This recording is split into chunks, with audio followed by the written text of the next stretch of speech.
Anthony Edward Stark is the son of Howard Stark, a wealthy industrialist who leads Stark Industries, and Maria Stark, a boy genius. He entered MIT at 15 to study engineering and later received master's degrees in engineering and physics. After his parents are killed in a car accident, he inherits his father's company. Stark is injured by a booby trap and captured by enemy forces led by Wong Chu. Wong Chu orders Stark to build weapons, but Stark's injuries are dire and shrapnel is moving toward his heart. His fellow prisoner, Ho Yun-sun, a Nobel Prize-winning physicist whose work Stark had greatly admired during college, constructs a magnetic chest plate to keep the shrapnel from reaching Stark's heart. In secret, Stark and Yun-sun use the workshop to design and construct a suit of powered armor, which Stark uses to escape. During the escape attempt, Yun-sun sacrifices his life to save Stark by distracting the enemy as Stark recharges. Stark takes revenge on his kidnappers and rejoins the American forces, on his way to meet a wounded American Marine fighter pilot, James Whitty Rhodes. Back home, Stark discovers that the shrapnel fragment lodged in his chest cannot be removed without killing him, and he is forced to wear the armor's chest plate beneath his clothes to act as a regulator for his heart. He must recharge the chest plate every day or else risk the shrapnel killing him. The cover story that Stark tells the news media and the general public is that Iron Man is his robotic personal bodyguard and corporate mascot. To that end, Iron Man fights threats to his company. For example, communist opponents Black Widow, the Crimson Dynamo, and the Titanium Man, as well as independent villains like the Mandarin, who becomes his greatest enemy. No one suspects Stark of being Iron Man, as he cultivates a strong public image of being a rich playboy and industrialist. Two notable members of the series' supporting cast, at this point, are his chauffeur Harold Happy Hogan, and secretary Virginia Pepper Potts, to both of whom he eventually reveals his dual identity. Meanwhile, James Rhodes finds his niche as Stark's pilot, ultimately revealing himself to be a man of extraordinary skill and daring in his own right. The series took an anti-communist stance in its early years, which was softened as public, and therefore, presumably, reader, opposition rose to the Vietnam War. This change evolved in a series of storylines featuring Stark reconsidering his political opinions, and the morality of manufacturing weapons for the U.S. military. Stark shows himself to be occasionally arrogant, and willing to act unethically to let the ends justify the means. This leads to personal conflicts with the people around him, both in his civilian and superhero identities. Stark uses his vast personal fortune not only to outfit his armor but also to develop weapons for SHIELD, other technologies, for example, Quinjets used by the Avengers, and the image inducers used by the X-Men. Eventually, Stark's heart condition is publicly discovered when he was summoned for a congressional hearing, and Stark collapsed when his chest piece's power failed, causing a heart attack. Stark was medically examined, which revealed his hidden equipment, and was hospitalized, forcing Pepper to have Happy don his employer's armor to pose as Iron Man to protect his boss's secret identity. Eventually, that specific medical issue was resolved with an artificial heart transplant, which still required the chest plate for some time to support the replacement organ. The 1970s and early 1980s Stark expands on his armor designs and begins to build his arsenal of specialized armor for particular situations such as for space travel and stealth. Stark also develops a serious dependency on alcohol in the Demon in a Bottle storyline. The first time it becomes a problem is when Stark discovers that the National Security Agency SHIELD has been buying a controlling interest in his company to ensure Stark's continued weapons development for them. At the same time, it is revealed that several minor supervillains armed with advanced weapons who had bedeviled Stark throughout his superhero career are in fact in the employ of Stark's business rival, Justin Hammer, who begins to plague Stark more directly. At one point in Hammer's manipulations, the Iron Man armor is taken over and used to murder a diplomat. Although Iron Man is not immediately under suspicion, Stark is forced to hand the armor over to the authorities. Eventually, Stark and Rhodes, who is now his pilot and confidant, track down and defeat those responsible, although Hammer would return to bedevil Stark again. With the support of his then-girlfriend, Bethany Cabe, his friends, and his employees. Stark pulls through these crises and overcomes his dependency on alcohol. Even as he recovers from this harrowing personal trial, Stark's life is further complicated when he has a confrontation with Doctor Doom that is interrupted by an opportunistic enemy, sending them back in time to the time of King Arthur. Once there, Iron Man thwarts Doom's attempt to solicit the aid of Morgan Le Fay, and the Latvian ruler swears deadly vengeance to be indulged sometime after the two return to their own time. This incident was collected and published as Doom Quest. Sometime later, a ruthless rival, Obadiah Stane, manipulates Stark emotionally into a serious relapse. As a result, Stark loses control of Stark International to Stane, becomes a homeless alcoholic vagrant, and gives up his armored identity to Rhodes, who becomes the new Iron Man. Eventually, Stark recovers and joins a new startup, Circuits Maximus. Stark concentrates on new technological designs, including building a new set of armor as part of his recuperative therapy. Rhodes continues to act as Iron Man but steadily grows more aggressive and paranoid, due to the armor not having been calibrated properly for his use. Eventually, Rhodes goes on a rampage, and Stark has to don a replica of his original armor to stop him. Fully recovered, Stark confronts Stane, who has himself designed armor based on designs seized along with Stark International, dubbing himself the Ironmonger. Defeated in battle, Stane, rather than give Stark the satisfaction of taking him to trial, commits suicide. Shortly thereafter, Stark regains his fortune but decides against repurchasing Stark International until much later he instead creates Stark Enterprises, headquartered in Los Angeles.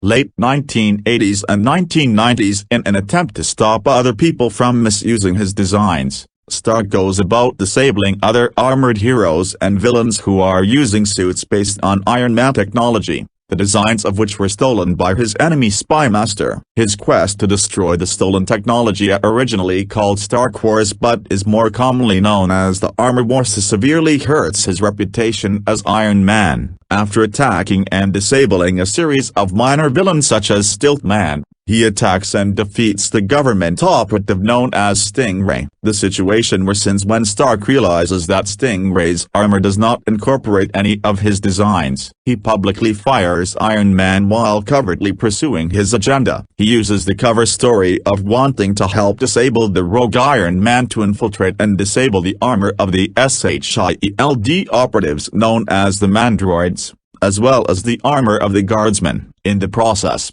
Iron Man and Jim Rhodes allow some of the villains in the vault to escape. This leads the United States government to declare Iron Man a danger and an outlaw, and severely sours Stark's relationship with Steve Rogers, Captain America, who was in his captain persona at the time. Iron Man travels to Russia where he inadvertently causes the death of the Soviet Titanium Man during a fight. Returning to the U.S., he faces an enemy commissioned by the government named Firepower. Unable to defeat him head-on, Stark fakes Iron Man's demise, intending to retire the suit permanently. When Firepower goes rogue, Stark creates a new suit, claiming a new person is in the armor. Soon after, Stark is nearly killed by Kathy Dare, a mentally unbalanced former lover. She shoots him dead center in his torso, which injures his spine, paralyzing him. Stark undergoes special surgery to have a nerve chip implanted into his spine to regain his mobility. Unbeknownst to the industrialist, the nerve chip is a clandestine means by which to gain control over his body. Rival businessmen the Mars twins and their cohort Kirsten DeWitt are behind the machinations in what came to be known as Armor Wars 2. After several successful tests by DeWitt at manipulating Stark, Tony finds that using his encephalo armor can counteract DeWitt's controls. In response, DeWitt suddenly releases his control, resulting in excruciating agony throughout Stark's body. The constant battle for control of Stark's nervous system and subsequent abdication on DeWitt's end leads to massive nerve damage throughout Tony's body. Stark's nervous system continues its slide toward failure, and he constructs a skin made up of artificial nerve circuitry to assist it. Stark begins to pilot a remote-controlled Iron Man armor, but when faced with the Masters of Silence, the telepresence suit proves inadequate. Stark designs a more heavily armed version of the suit to wear, the Variable Threat Response Battle Suit, which becomes known as the War Machine armor. Ultimately, the damage to his nervous system becomes too extensive. Faking his death, Stark places himself in suspended animation to heal as Rhodes takes over both the running of Stark Enterprises and the mantle of Iron Man. Although he uses the War Machine armor, Stark eventually makes a full recovery by using a chip to create an entirely new, artificial, nervous system and resumes as Iron Man in a new telepresence armor. When Rhodes learns that Stark has manipulated his friends by faking his death, he becomes enraged, and the two friends part ways. Rhodes continues as War Machine in a solo career. The Avengers story arc The Crossing reveals Iron Man as a traitor among the team's ranks, due to years of manipulation by the time-traveling dictator Kang the Conqueror. Stark, as a sleeper agent in Kang's thrall, kills Marilla, the nanny of Crystal and Quicksilver's daughter Luna, as well as Rita Damara, the female Yellow Jacket, then Amanda Chaney, an ally of the Avengers. The Avengers Forever Limited series retcons these events as the work of a disguised Immortus, not Kang, and that the mental control had gone back only a few months.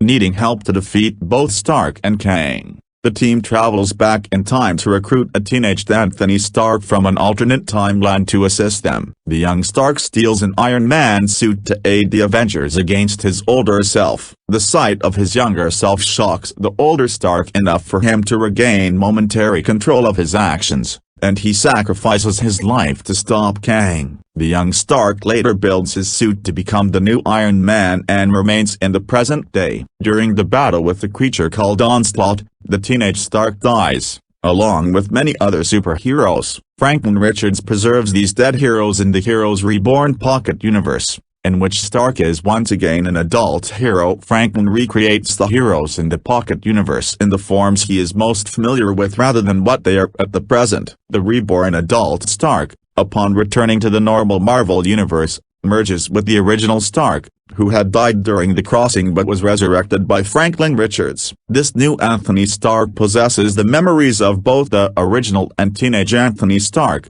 and thus considers himself to be essentially both of them. With the aid of the law firm Nelson Murdoch, he regains his fortune and, with Stark Enterprises having been sold to the Fujikawa Corporation following Stark's death, sets up a new company, Stark Solutions. He returns from the Pocket Universe with a restored and healthy heart. After the Avengers reform, Stark demands a hearing be convened to look into his actions just before the Onslaught incident. Cleared of wrongdoing, he rejoins the Avengers. 2000s. At one point, Stark's armor becomes sentient despite failsafes to prevent its increasingly sophisticated computer systems from doing so. Initially, Stark welcomes this living armor for its improved tactical abilities. The armor begins to grow more aggressive, killing indiscriminately and eventually desiring to replace Stark altogether. In the final confrontation on a desert island, Stark suffers another heart attack. The armor sacrifices its existence to save its creator's life, giving up essential components to give Stark a new, artificial heart. This new heart solves Stark's health problems, but it does not have an internal power supply, so Stark becomes once again dependent on periodic recharging. The sentient armor incident so disturbs Stark that he temporarily returns to using an unsophisticated early model version of his armor to avoid a repeat incident. He dabbles with using liquid metal circuitry known as SKI, and it forms into a protective shell around his body but eventually returns to more conventional hard metal armors. During this time, Stark engages in a romance with Rumiko Fujikawa, a wealthy heiress, and daughter of the man who had taken over his company during the Heroes Reborn period. Her relationship with Stark endures many highs and lows, including infidelity with Stark's rival, Tiberius Stone, in part because the fun-loving Rumiko believes that Stark is too serious and dull. The relationship ends with Rumiko's death at the hands of an Iron Man imposter in Iron Man Volume 3 number 87. In Iron Man Volume 3 number 55, July 2002, Stark publicly reveals his dual identity as Iron Man, not realizing that by doing so, he has invalidated the agreements protecting his armor from government duplication, since those contracts state that the Iron Man armor would be used by an employee of Tony Stark, not by Stark himself. When he discovers that the United States military is again using his technology, and its defective nature nearly causes a disaster in Washington, DC, which Iron Man barely manages to avert. Stark accepts a presidential appointment as Secretary of Defense. In this way, he hopes to monitor and direct how his designs are used. In the Avengers disassembled storyline, Stark is forced to resign after launching into a tirade against the Latvian ambassador at the United Nations, being manipulated by the mentally imbalanced Scarlet Witch, who destroys Avengers Mansion and kills several members. Stark publicly stands down as Iron Man but continues using the costume. He joins the Avengers in stopping the breakout in progress from the raft and even saves Captain America from falling. Tony changes the Avengers base to Stark Tower. The Ghost, the Living Laser, and Spy Master reappear and shift Iron Man from standard superhero stories to dealing with politics and industrialism. New Avengers. Illuminati number 1, June 2006, reveals that years before, Stark had participated with a secret group that included the Black Panther, Professor X, Mr. Fantastic, Black Bolt, Doctor Strange, and Namor. The goal of the group, dubbed the Illuminati by Marvel, was to strategize overarching menaces, in which the Black Panther rejects a membership offer. Stark's goal is to create a governing body for all superheroes in the world, but the beliefs of its members instead force them all to share vital information.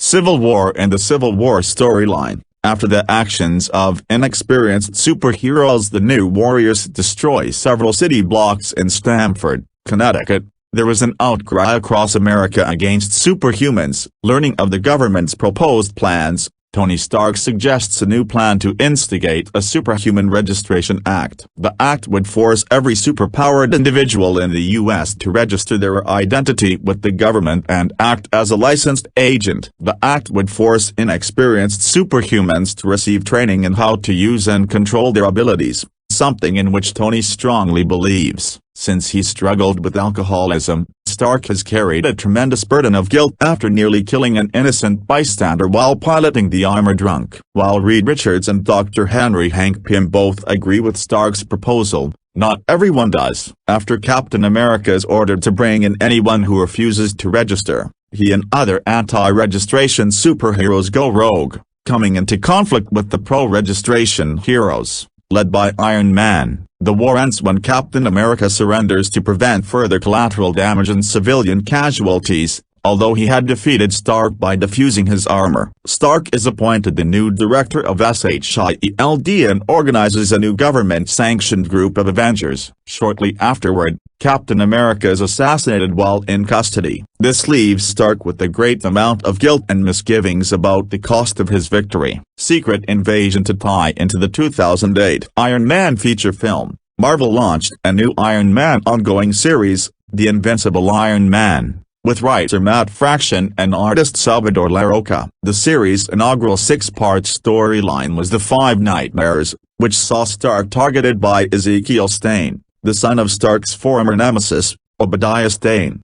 In the Secret Invasion storyline, after Tony Stark survives an attempt by Ultron to take over his body, he is confronted in the hospital by Spider-Woman, holding the corpse of a Skrull posing as Elektra. Realizing this is the start of an invasion by the Skrulls, Tony reveals the corpse to the Illuminati and declares that they are at war. After Black Bolt reveals himself as a Skrull and is killed by Namor, a squadron of Skrulls attack, forcing Tony to evacuate the other Illuminati members and destroy the area, killing all the Skrulls. Realizing that they are incapable of trusting each other, the members all separate to form individual plans for the oncoming invasion. Stark is discredited and publicly vilified after his inability to anticipate or prevent the secret infiltration and invasion of Earth by the Skrulls and by the Skrull disabling of his Stark Tech technology, which had a virtual monopoly on worldwide defense. After the invasion, the U.S. government removes him as head of SHIELD and disbands the Avengers, handing control of the initiative over to Norman Osborn. Darkreign. With his extremist powers failing, Stark uploads a virus to destroy all records of the Registration Act, thus preventing Osborn from learning the identities of his fellow heroes and anything that Osborn could use, including his repulsor generators. The only copy of the database is in Stark's brain, which he tries to delete while on the run from Osborn. Stark goes so far as to inflict brain damage on himself to ensure that the relevant information is wiped. When Osborn catches up to the debilitated Stark and beats him savagely, Pepper Potts broadcasts the beatings worldwide, costing Osborn credibility and giving Stark public sympathy. Stark goes into a vegetative state, having previously granted Donald Blake, alter ego of the superhero Thor, power of attorney. A holographic message stored in Pepper's armor reveals that Stark had developed a means of rebooting his mind from his current state before his destruction of the database, with Blake and Bucky resolving to use it to restore him to normal. Meanwhile, Stark is trapped in his subconscious, where figments of his mind prevent him from returning to the waking world. When the procedure fails to work, Bucky calls in Doctor Strange, who succeeds in restoring Stark to consciousness. The backup Stark created was made before the Civil War, and as such he does not remember anything that took place during the event, although he still concludes after reviewing the past actions that he would not have done anything differently. His brain damage means he is now dependent on an arc reactor to sustain his body's autonomous functions. 2010 Siege. In the Siege storyline, Tony Stark is seen under the care of Dr. Donald Blake and Maria Hill when Asgard is attacked. Thor is ambushed by Osborn and the Sentry, but rescued by Hill. Osborn declares martial law and unleashes Daken and the Sentry on Broxton to root out Thor and Hill. Hill returns to Stark's hiding place to move him to a safer location and is joined by Speed of the Young Avengers, who has a set of Iron Man's Mk3 armor that Edwin Jervis had given Captain America. While Osborn is battling the new Avengers, Stark appears and disables Osborn's Iron Patriotic armor. Osborn orders the Sentry to annihilate Asgard, rather than allow the Avengers to have it. After Asgard falls, Stark stands alongside his fellow heroes, as Osborn exclaims they are all doomed and he was saving them from him, pointing up towards a void-possessed Sentry. As the void tears apart the teams, Loki gives them the power to fight back through the Norn Stones. The void kills Loki, enraging Thor. Tony tells Thor to get the void away from Asgard, which allows Tony to drop a commandeered HMBR helicarrier on the void. Thor is forced to kill Sentry when the void resurfaces. Sometime later, the Superhuman Registration Act is repealed and Tony is given back his company and armor. As a symbol of their heroics and their new unity, Thor places an Asgardian tower on Stark Tower where the Watchtower once stood. Heroic Age. In the 2011 Stark Resilient storyline, Tony builds the Bleeding Edge armor with the help of Mr. Fantastic. This new armor fully uses the repulsor tech battery embedded in his chest to power Tony's entire body and mind, thus allowing him access to Extremis once more. Furthermore, the battery operates as his heart and is the only thing keeping him alive. Tony announces he will form a new company, Stark Resilient. He states that he will no longer develop weapons, but will use his repulsor technology to give free energy to the world. Justine and Sasha Hammer create their armored hero, Detroit Steel, to take Stark's place as the Army's leading weapons builder. Stark's plan consists of building 2 repulsor-powered cars. The Hammers try to foil his efforts. The first car is destroyed by sabotage, while Detroit Steel attacks Stark Resilient's facilities while Tony tests the second car. Through a legal maneuver, Tony can get the Hammers to stop their attacks and releases a successful commercial about his new car. Fear Itself. In the 2011 Fear Itself storyline, Earth is attacked by the Serpent, the god of fear and the long-forgotten brother of Odin. In Paris, Iron Man fights Grey Gargoyle, who has become Mok, breaker of faith, and one of the Serpent's worthy. Mok leaves Iron Man unconscious and transforms Detroit Steel and the citizens of Paris into stone. To defeat the Serpent's army, Tony drinks a bottle of wine, thus sacrificing his sobriety, to gain an audience with Odin, who allows Tony to enter the realm of Svartalfheim. Tony and the dwarves of Svartalfheim build enchanted weapons. Tony upgrades his armor with brew-infused enchantments and delivers the finished weapons to the Avengers, who use them for the final battle against the Serpent's forces. Iron Man watches as Thor kills the Serpent, but dies in the process. After the battle is over, Tony melts down the weapons he created and repairs Captain America's shield, which had been broken by Serpent, and gives it back to Captain America. During a subsequent argument with Odin about the god's lack of involvement in the recent crisis,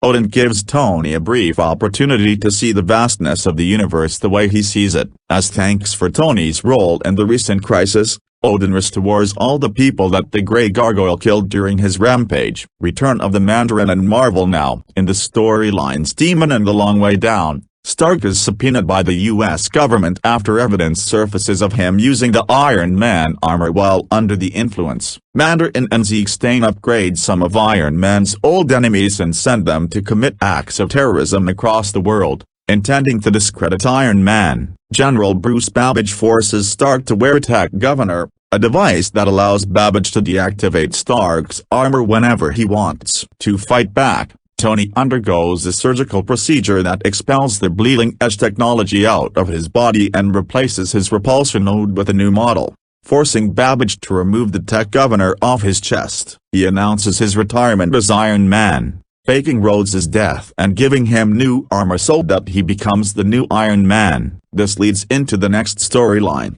the future, in which the Mandarin takes control of Stark's mind and uses him to create new armored bodies for the alien spirits inhabiting his rings, but Stark allies himself with some of his old enemies, who have also been imprisoned by Mandarin, and manages to defeat him. The final issue of this storyline concluded Mad Fractions series. In the ongoing series that premiered in 2012 as part of the Marvel Now relaunch, Tony Stark has hit a technological ceiling. After the death of Dr. Maya Hansen and the destruction of all of the Extremis version 2 kits that were being sold to the black market, Tony decides that the Earth is not safe without him learning more from what is in the final frontier. He takes his new suit, enhanced with an artificial intelligence named PEPPR, and joins Peter Quill in the Guardians of the Galaxy after helping them thwart a Badun attack on Earth. Superior Iron Man Tony Stark's personality is inverted during the events of Axis, bringing out more dark aspects of himself like irresponsibility, egotism, and alcoholism. Stark relocates to San Francisco and builds a new, all-white armor. He supplies the citizens of San Francisco with the Extremis 3.0 app, a version of the technovirus that offers beauty, health, or even immortality, free. When every person in the city viewed Iron Man as a messiah for making their dreams come true, he ended the free trial mode and started charging a daily fee of $99.99, causing many to resort to crime to pay for the upgrade. Daredevil confronts Stark at his new Alcatraz Island penthouse but is easily brushed off. Iron Man uses Extremis 3.0 to temporarily restore Daredevil's sight, just to prove his point. Daredevil deduces that Stark had added Extremis to the water supply and that the phones only transmit an activation signal, but Stark subjects Murdock to minor brain damage to prevent him from sharing this revelation with others. After discovering that the new villain Teen Abomination is the son of Happy Hogan, Stark decides to help him calm Zero, but this minor act of redemption is too late for Pepper Potts, who attacks Stark with the aid of an eye based on Stark's mind. This culminates in a confrontation between the two Starks, as Stark calls on the unwilling aid of all infected with the Extremis upgrade while the Eye uses Stark's various old armor to attack him. Although Stark technically wins the battle as he destroys his other armors and deletes the Eye backup, Pepper states that she plans to reveal the truth about his goals with Extremis, bluntly informing him that if he continues his Extremis upgrade project, he will have to do it alone, accepting his fate of being regarded as a monster by all who know him. Time runs out during the Time Runs Out storyline, an attempt at reclaiming Wakanda from the cabal that Namor had created to destroying Cursive Earth's results in Tony being held captive in the necropolis. After the cabal is killed, the Illuminati free Tony, who is forced to flee due to the Illuminati's unwillingness to let Stark be there with them when they meet Rogers and the Avengers. When the Shire and their allies arrive to destroy Earth, the Avengers and the Illuminati unsuccessfully try to retaliate. Iron Man uses Saul's hammer to destroy the fleet. The incursions continue, and Rogers confronts Stark about what he knows. A fight ensues between them and Stark admits that he had lied and had known about the incursions all along. During the final incursion, Earth 1610's SHIELD launches a full-scale attack on Earth 616, during which Stark and Rogers are crushed by a helicarrier,